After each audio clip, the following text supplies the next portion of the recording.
Ang bansang Malaysia, Singapore, Thailand, Vietnam, Indonesia, Brunei, at iba pang mga karatig bansa, Cambodia, Laos, hindi po sila nangihimasok sa anumang mga usapin ng mga bawat karatig bansa nila, lalo pa kung hindi naman po ito patungkol sa kanilang interest.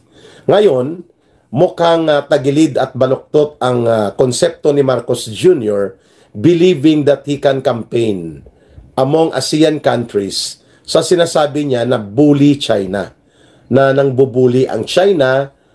Kaya nga po ang punto ko, sana man lang nagkaroon po ng fundamental na mga knowledge si Marcos pagdating po sa tinatawag na foreign relations at mga mabuting pakikipag-ugnayan sa iyong mga karatig bansa bago ka bumuka ng iyong bibig at magsalita sa isang formal forum na kung saan po pwede mong masaling o pwede mong ma-offend ang sensitivities ng ibang mga bansa. Kaya nga nag-react ang Malaysia, ang Singapore, at ang tingin nila sa Pilipinas ay parang instigator ng kaguluhan sa region po ng Southeast Asia.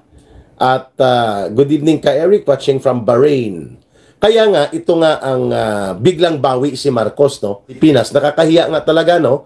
Ang naging actuations ni Bongbong Marcos doon po sa ASEAN Summit. Subalit, biglang bawi siya nang makita niya at maramdaman na na-isolate po siya, no? Dahil hindi po ito interes ng ibang mga bansa na ating neighboring countries natin sa Southeast Asian region. At ang sagot niya sa kanya ay wala kaming direktang interes dyan sa kung ano ang mayroong pakikipag-ugnayan o issue na kinakaharap ang isang bansa sa mga karatig bansa natin dito sa rehiyon ng Asia or Southeast Asia for that matter. For as long as nagkakaroon ng mabuting pakikipag-ugnayan sa ating mga karatig bansa, yan ang dapat i-promote. Ngayon, itong digmaan, tapang-tapangan at girian, pakikipagkiskisan ni Marcos, gamit po ang instigation ng Central Intelligence Agency or CIA na siyang nagpapatakbo ng kanilang psychological warfare and propaganda operations, biglang bumawi siya at sinabi niya na handa naman daw ang Pilipinas na makipagmabutihan sa China, lalo pa kung ito ay sa ikabubuti ng pakikipag-ugnayan sa negosyo, sa ekonomiya, at sa turismo. No? Biglang hindi mo maintindihan kung anong mayroon sa kanya na biglang nag 360 degrees, no? At nakikipagkaibigan ba o nanloloko at nanggugoyo sa China. Kaya tayo pumupuna sapagkat ang unang patakaran sa diplomacy, sa pakikipag-ugnayan sa tinatawag na foreign relations, kailangan maingat ka. Bilang presidente, ikaw ang chief architect of the foreign policy and foreign relations ng bansa. And therefore, you bring along with you the dignity, the integrity, and the interest of the entire Filipino nation, of the entire Republic of the Philippines. Ngayon, kung hindi ka, Hans dyan, no? Biglang pihit, 180 degrees, sabi ng iba, 360 degrees talaga, umikot, at nakipagmabutihan bigla ang kanyang pahayag sa China. Mga kababayan, maganda po ang sagot ng Malaysia. Sabi niya, while we maintain our good relationship with America, bagamat ito ay malayo sa ating rehiyon, sa rehiyon ng Asia Pacific at ng Southeast Asia, we also maintain good relations among our neighbors like China. At walang masama doon. Tama. Yun po ang dapat na maging patas, balanse, matuwid at makatarungan na foreign relations, because we cannot make yung aggressive, abrasive, and agitational and confrontational na uri ng pakikipag-ugnayan sa mga karatig bansa natin. And to think about this, siguro alaman nito ni Marcos that China is the second largest economy of the world. In the world, rather. Pangalawa po ito sa Estados Unidos o halos magkapantay ang China at ang Estados Unidos pagdating po sa pang-ekonomiyang katayuan. And China is the third largest military in the world. Yan pong katotohanan. And of course, without also taking undue regard, mayroon pa pong isa na dapat tingnan ni Marcos kung paano tinitimpla ng maayos ang mga kanyang binibitawang salita sa mga international forum kagaya ng ASEAN Summit. China is a major trading partner and economic partner of at least 122 countries in the world. Ganyan po ang katayuan ng China. So hindi po tama na kumo tayo ay nagkakaroon ng mga conflicting maritime claims sa napakalawak na body of water, itong South China Sea. Gagamitin mo ito na oportunidad para mangampanya at mag-agitate ka doon sa isang international forum na hindi naman yun po ang topic, hindi naman po yun ang layunin sa pagtitipon. Kaya nagmukhang engot, no? Nagmukhang kulukoy si Marcos, pati ang ating bansa. At hindi lang po ito nangyari ngayon, no? Ang pagiging isolated o pagiging nahihiwalay tayo doon sa ating mga karatig bansa na mga neighboring countries na tinatawag natin. At pinuna nga ito ng Singapore din. Ang tapang-tapangan, digmaan at kiskisan na estilo ni Marcos at ng kanyang gobyerno in dealing with China. Let us not forget, it's not only China ang nagkakaroon ng conflicting maritime claims sa napakalawak na body of water na tinatawag na South China Sea. At may portion dyan na tinatawag nating West Philippine Sea. Nagkiklaim din po dyan ang Vietnam, ang Malaysia, ang Indonesia, mga kababayan, ang Brunei. So, bakit nagkakaroon ng mabuting pakikipag-ugnayan, diplomatiko, pang-ekonomiya, pang-negosyo, trade and investment, tourism, ang mga bansang ito like Vietnam, Malaysia, Indonesia, Thailand, and even Brunei with China? Bakit hindi natin kayang gawin yon? Bakit kailangang makaisang panig tayo na magpaalipin bilang super tuta si Marcos ng Estados Unidos at ng Central Intelligence Agency ng Amerika sa kanilang proxy war and calibrated information war against China? Why are we allowing ourselves to be like that through the distorted and erroneous foreign policy postures ni Marcos? Ayun.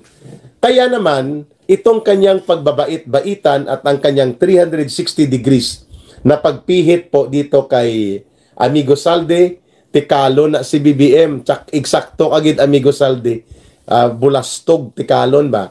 Hambog, no? Wala namang ibubuga. Hindi nga kayang mapauwi at mapanagot si Saldico, no? Dahil sila naman ang nagpatakas talaga ng pinsan niyang kulukoy na si Martin Romualdez kay Saldico, no? Ito po ang bababa na po kaya si Bangag sa November 16 and 17. Hindi ko po alam kung anong pagkilo sa 16 and 17. There is no announcement about that, na ang Iglesia ni Cristo ay kikilos po dyan, ano? Chris Dupax is watching. Thank you, Chris. Ito pa po ang punto ko.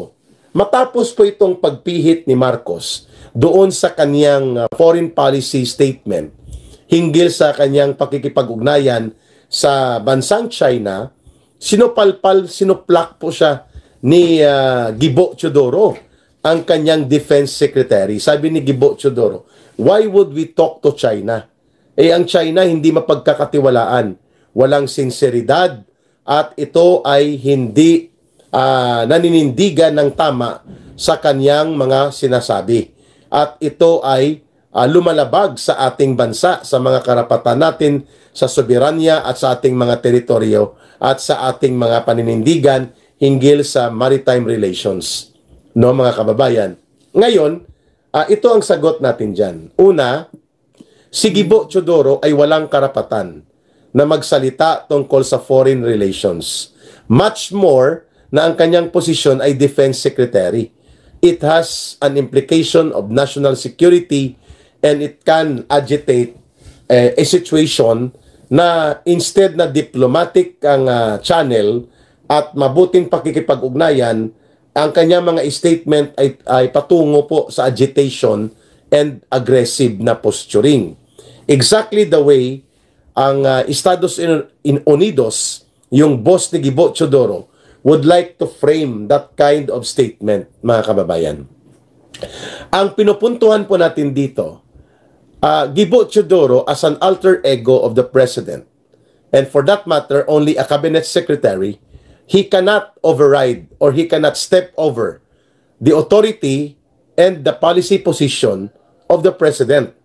No, kita nyo kung gaano katarantado ang mga actuations at ang mga pinaggagawa at sinasabi ng mga cabinet secretary ni Marcos Jr. Walang karispe-respeto sa kanya dahil hindi naman talaga siya karispe-respeto, no? Ayan po ang pinupuntuhan dito ni Ka Eric.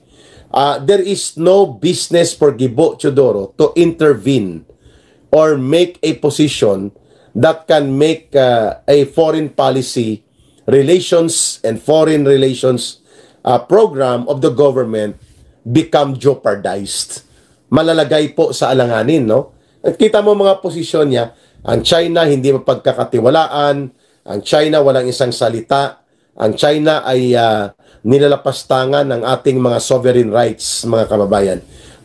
Those statements are very aggressive. At yan po ay unbecoming of a government official na nagsasalita na ang iyong presidente at yun ang chief architect ng foreign relations and foreign policy, and yet ikaw ay makisawsaw pa. Eh hindi nga may paliwanag ni Gibo Teodoro paano itinago niya ang isang napakalaking issue na siya pala ay nagkaroon ng Maltese citizenship sa bansang Malta sa Europe at nagkaroon siya ng passport na bilang isang Maltese citizen. Ang bansang Malta po, notorious ito among European nations. Sa European Union, naka-red flag po ito na ito ang bansa na dinadaanan ng backdoor ng mga money launderers, ng mga financial and economic criminals at ng mga sindikato na gustong magtago ng mga pera na ninanakaw nila sa kanilang bayan o sa organisasyon. Yan po ang pagkakakilanlan sa bansang Malta. And being part of the European Union, kapag nagkaroon ka ng citizenship sa Malta at gumamit ka ng kanilang passport bilang mamamayan nila, you can now access countries in Europe using Malta as your backdoor entry. So, hindi nga may paliwanag ni Gibo Teodoro paano niya ginawa yon.